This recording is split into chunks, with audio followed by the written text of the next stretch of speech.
Why did all the religions come from the Middle East? Atheists say that Islam was spread by the sword. Is that true? Which religion will write the history of the future? Buddha is said to be a prophet. Is that true? We don't know. We can never know. How do we know that the prophets didn't come to Amazon jungle? Islam is the only religion which is making huge progress. Hold on a second, we never heard that. Or maybe you added this word, one word added to that sentence. It would be questioned, challenged immediately by these very people at that time. Who is Adnan Rashid? Bismillahirrahmanirrahim. I'm Adnan Rashid and I'm a historian. I studied in London for my degree. I did my master's in history and I'm pursuing higher studies at the moment. I'm a book collector. I preserve heritage such as manuscripts and numismatic evidence. Generally speaking, I'm a traveler and I'm also a writer. Why did all the religions come from the Middle East? How do we know that the prophets didn't come to other people? My question would be, okay, we know there are prophets who came from the Middle East, absolutely, but we believe that prophets were sent to all nations in different times and different places. How do we know that the prophets didn't come to Amazon jungle, to those tribes? How do we know if the prophets never came to Zulu people? How do we know if prophets never came to the people of Papua New Guinea living in the jungles? How do we know the prophets never came to Aborigines in Australia and those prophets were followed and their teachings were forgotten? So this is a very strange claim or question, How do we know? Absence of evidence does not mean, evidence for absence. So that's my answer to that question. We know prophets or teachers were sent by God to all people in different places. Where prophets never came, where people never found prophets and they found themselves to be in misguidance, they will be judged by God on the Day of Judgment according to their situations, according to their circumstances. Whether they followed whatever principles they had inherited naturally, it is part of human fitrah, nature, our innate disposition that certain things are wrong. To harm others, to cause pain to others is wrong. We know that. So there are certain things part of our fitrah. So Allah subhanahu wa ta'ala will use our fitrah to judge us on the Day of Judgment for those who did not receive the message from a messenger of God. Atheists say that Islam was spread by the sword. Is that true? It depends what they mean by that. The territory of Islam was spread by the sword, absolutely, no doubt, unashamedly. We accept that because the Muslims fought the Persians, the Romans, to take the territory from them to bring justice to these people. We, the Muslims, believe that early Muslims, when they went out fighting the Romans and the Persians, they were fighting tyranny, they were fighting oppression, and we know that from the people who invited the Muslims into these lands. We have so many testimonies that the Byzantine territory, such as Syria, Jordan, Palestine, Egypt, people were inviting the Muslims to come and remove the Romans, the Byzantines, because the Romans, the Byzantines were oppressing the masses of these people. But Islam as a religion was never forced upon people. And when it was forced upon people, the scholars of Islam were the first people to stand up against such actions. In chapter 2 of the Qur'an, verse 256, the Qur'an says, La ikraha fid din, qad tabayyana ar-rushdu min al-ghayy. Okay, there is no compulsion in religion. And this verse is specifically talking about non-Muslims. It is absolutely haram, forbidden, prohibited in Islam to force non-Muslims to accept Islam, because the Qur'an says the truth stands clear from falsehood. When people want to accept willingly, let them accept. If they don't want to accept, then be kind to them. How do we know this? In chapter 60 of the Qur'an, Surah Al-Mumtahina, verse 8, that Allah does not forbid you from being kind to those non-Muslims who do not fight you for your faith. So that's what the Quranic principle is when it comes to non-Muslims. And pick up the histories and see Muslims created a civilization called the Muslim civilization, which gave breathing space to the Jewish people, which gave breathing space to the Christian people. They coexisted. Three Abrahamic faiths coexisted for the first time in human history under the umbrella of Islam. So this is why Muslims took all that land. Buddha is said to be a prophet. Is that true? Assalamu alaikum, brothers and sisters. We saw that 80% of our audience, including this video, are not subscribed to our channel. As you know, we are a non-profit organization and advertisements are disabled on our videos. So the only reason we are asking for this is to spread the truth. It may seem like a small act, but inshallah, it may be a means of guidance for many people. Now let's click the subscribe button and let's together walk towards eternity. Buddha is said to be a prophet. Is that true? We don't know. We can never know. We don't even know much about Buddha. We don't have his tradition preserved. We don't have his teachings that reach us without any corruption. So Buddhists, whatever they attribute to him, we don't know if it's true or not.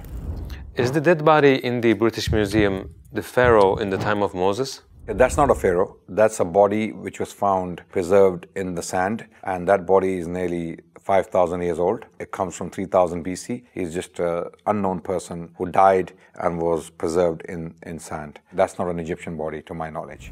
Is it true that early humans were primitive, like the Stone Age and the caveman? Okay, a lot of these stories are made up. These are fictional stories. These drawings made by Darwinists and National Geography magazines, when they show you a caveman, hairy caveman, looking like an ape, he's half human and half ape. There is no evidence in the fossil record for this stuff. This is a very basic answer I can give you right now. These categorizations are made by scientists and historians to basically divide the historic development of humans. They're not necessarily absolute. We don't have to necessarily follow them. But we do know, even Islamically speaking, that Adam alayhi salam, the first humans, were basically very simple. They had simple tools, they had simple lives. They didn't have things we have today. It took us a very long time to get here. So are we going to look down upon the people who were living in the 10th century, let's say, 1,000 years ago? No, we're not. They were very intelligent people. So humans have always been intelligent. From the very time they emerged on the scene in this planet, they have been intelligent. God gave certain characteristics and abilities to humans to survive, to live their lives. They only got more sophisticated with the knowledge, with the experience they gained through life. Some deniers say about Islam as a copy of past beliefs like the Sumerians. How would you answer that as a historian? As a historian, I would say that if Sumerians have documented a fact and that fact is repeated in the Qur'an, then it's a fact. It's history. But if they mean, people who claim this, that Qur'an plagiarized blindly from the Bible, from the Sumerians, from the Egyptians, then they are plainly wrong. I'll give you one quick example. When we read the Bible in the book of Genesis, we see that the king of Egypt is Pharaoh at the time of Abraham, at the time of Joseph, and at the time of Moses. So Moses lived somewhere around the New Kingdom period. And Joseph and Abraham were around in the Old Kingdom during the Hyksos periods. So when Hyksos people were ruling Egypt, who were not pharaohs, who were not from the same background, they used the title Your Majesty, King.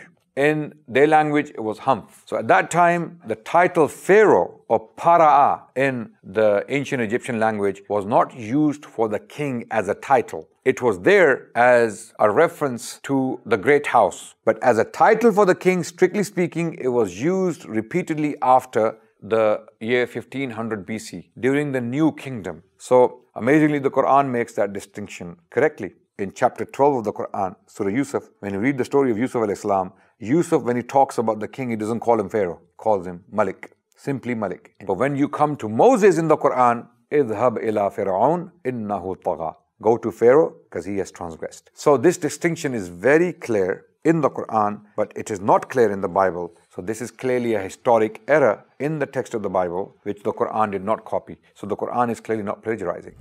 How can you prove that the Quran has been preserved until today? The Quran was revealed in the 7th century upon the Prophet Muhammad sallallahu alaihi wasallam. Prophet Muhammad was 40 years old when the revelation came down upon him, and the Quran was written in front of the Prophet by his companions on different materials. For example, they used skins of trees, they used leather, they used bones, and they used wooden, basically plaques, to write the Quran on them. Every time the Prophet would receive the Quran, he would start reading it, and his companions would be sitting around him, listening to the Quran, writing it. So at the same time, it was memorized through memory. And later on, it was transmitted to the future generations by the same companions, especially Uthman bin Affan radiallahu anh. During his time, there was a standardization of the text. So the companions of the Prophet Muhammad sallallahu alaihi wasallam, they took every single word of the Quran and they wrote it down. They authenticated the language, the style, and even the script, and then they transmitted it. So we have copies of the Quran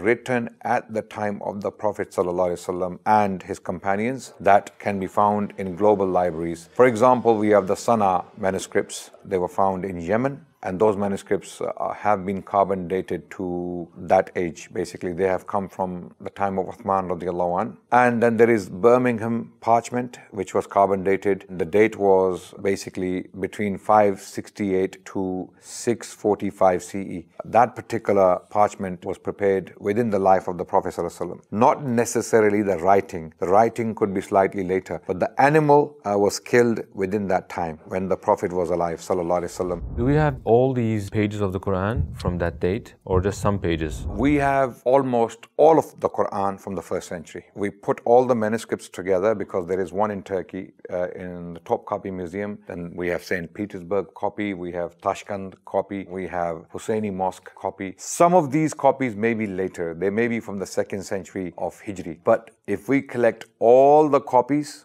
we have in global libraries, in global collections, we can basically have the entirety of the Quran. The entire text of the Quran can be collected from the copies from the 1st century. So the Quran is preserved. I mean, we can say with confidence that we have exactly the same Quran today, word by word, that was read and written by the very disciples, the companions of Prophet Muhammad sallallahu alaihi wasallam.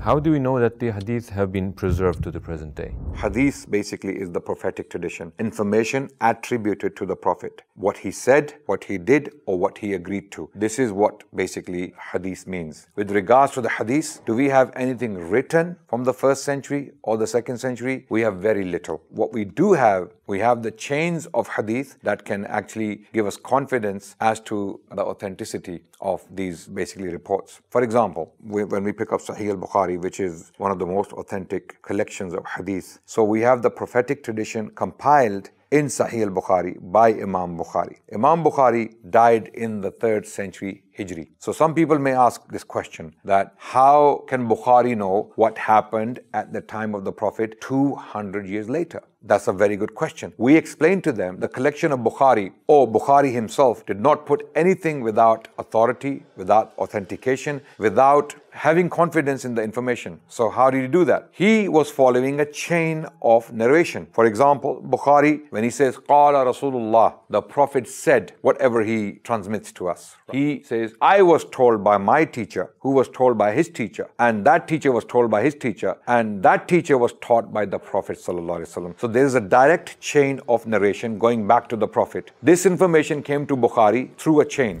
How can we be sure that these are trustworthy people? Because we have the history of each and every single individual. We know who Abdullah bin Yusuf is, where he was born, where he taught, how many people was he teaching, what was his character. Was he a dubious character or was he a truthful character? Likewise, we have information on Malik bin Anas. Who was Malik bin Anas? Very famous, very public figure, teaching publicly to thousands of people. Then we have Nafi, who was similarly a very famous, a very well-known person who taught publicly. This knowledge was not secretly transmitted, it was publicly transmitted. That's why we have the confidence, and it wasn't transmitted to one person in secret in a dungeon. Rather, this knowledge was taught. This tradition, hadith, was transmitted in mosques to crowds of people. So that's why other people could authenticate it. They could recognize this knowledge. And if any false information was transmitted, it would be questioned, challenged immediately by these very people at that time. Hold on a second, we never heard that. Oh, maybe you added this word. Where did you get this word from? So there is a sentence from the Prophet. Someone comes with an extra word, one word added to that sentence. They would question it immediately. They would say, no, this word was not found in the transmission I received from my teacher. So this word is questionable. So this is how they preserved the tradition, the history, the life of the Prophet ﷺ. What if one of the narrators turned out to be an untrustworthy person? If there's a chain, and in that chain one of the individuals is questionable for whatever reason. For example, a scholar said that he is forgetful. He mixes information. So when he transmits a hadith about the Prophet, he mixes men in chains, or he mixes words in the reports. So that person would be basically questioned, and his reports would be regarded as weak. Those reports are not trustworthy. So when men are all solid, they are known for their memory, they're known for their integrity, they're known for their truthfulness, they're known for their characters, then those reports are authentic. And Bukhari, Sahih al-Bukhari, pretty much collected information from such people. Any dubious characters, any untrustworthy characters, any forgetful individuals, their reports were simply put aside. Because this is a matter of religion. So your religion has to come from absolutely authentic sources. So anyone who is sincere, anyone who is serious in learning about this knowledge and this transmission would come to realize that this is one of the most powerfully preserved historic traditions in human history. No doubt about that. There have been successful and unsuccessful periods in the history of Islam. What was the common secret of success? I believe Muslims became great because of their principles. Principles came directly from the Qur'an. So I describe the success of the Muslims through a very simple formula. I call that formula the golden chain in the history of Islam. I'm talking about spiritual success that led to physical, temporal, technological success, if you like. So first thing in Islam is to attain spiritual excellence. You as human beings, you as persons have to be morally upright. You have to be just. Your character has to be trustworthy. You have to be honest. You have to be merciful. You have to be compassionate. You have to be generous. If these values, if these characteristics are missing from a Muslim's character, then he is not following Islam. He is not following the Qur'an. So the first point in success, as far as the Muslims are concerned, is to become successful spiritually. You have to become better persons, better human beings. You have to be compassionate and merciful. That's the first thing. Once you become compassionate, merciful, just and honest and upright, then naturally, a natural outcome is temporal, material success. If you are clean as a person, mentally and physically, you will make the society clean. So that golden chain of events is basically the revelation of the Qur'an. Number one is the emergence, the revelation of the Qur'an. Number two, the concept of justice that originates from the Qur'an. Number three, that justice gave peace to the world. Then number four is progress that came from that peace. So going backwards, there can be no progress without peace. There can be no peace without justice. There can be no justice without the Qur'an when it comes to the Muslim civilization. So the Muslim civilization is made of these four events, and this is why I call it the golden chain of events in the history of Islam. It is said that the West got civilization from Islam. Is that true? There is no doubt that the West has taken immense benefit from Muslims. In fact, a lot of this technology you found today in the West was acquired from Muslims, albeit in a more simpler form. The basis, the foundations were laid by the Muslims to a large extent. Muslims took a lot of knowledge from the Greeks, the Romans, the Persians, and they put this knowledge together in Baghdad during the Abbasid period and translated this knowledge into the Arabic language from other languages. And then this knowledge became widely available throughout the Muslim civilization, from Al-Andalus to all the way to China. Muslims made this knowledge universal, available to students from all backgrounds, Jewish, Christian, even Hindus later on, and Muslims were also taking benefit from this knowledge. So Muslims produced immense libraries, immense works. So Muslims compiled all these works, and then they started to write commentaries on them. They started to do their own independent researches. They had their own labs. They had their own observatories. So Muslims pioneered these works for nearly 1,000 years. Which religion will write the history of the future? I believe all religions are dead.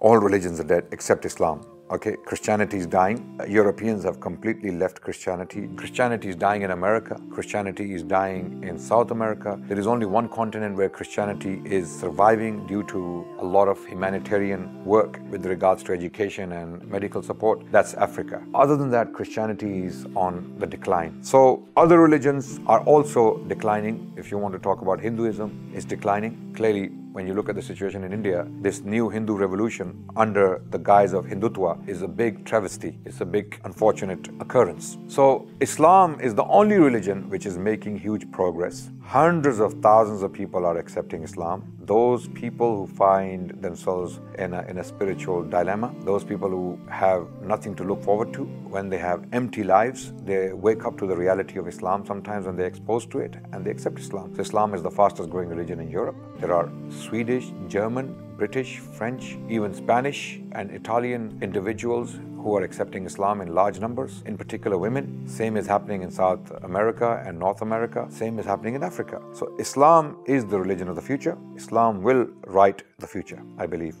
Brother Adnan Rashid, thank you for sharing your experiences and wisdom and knowledge with us. Hope to meet you, inshallah, again. Inshallah. Thank you so much.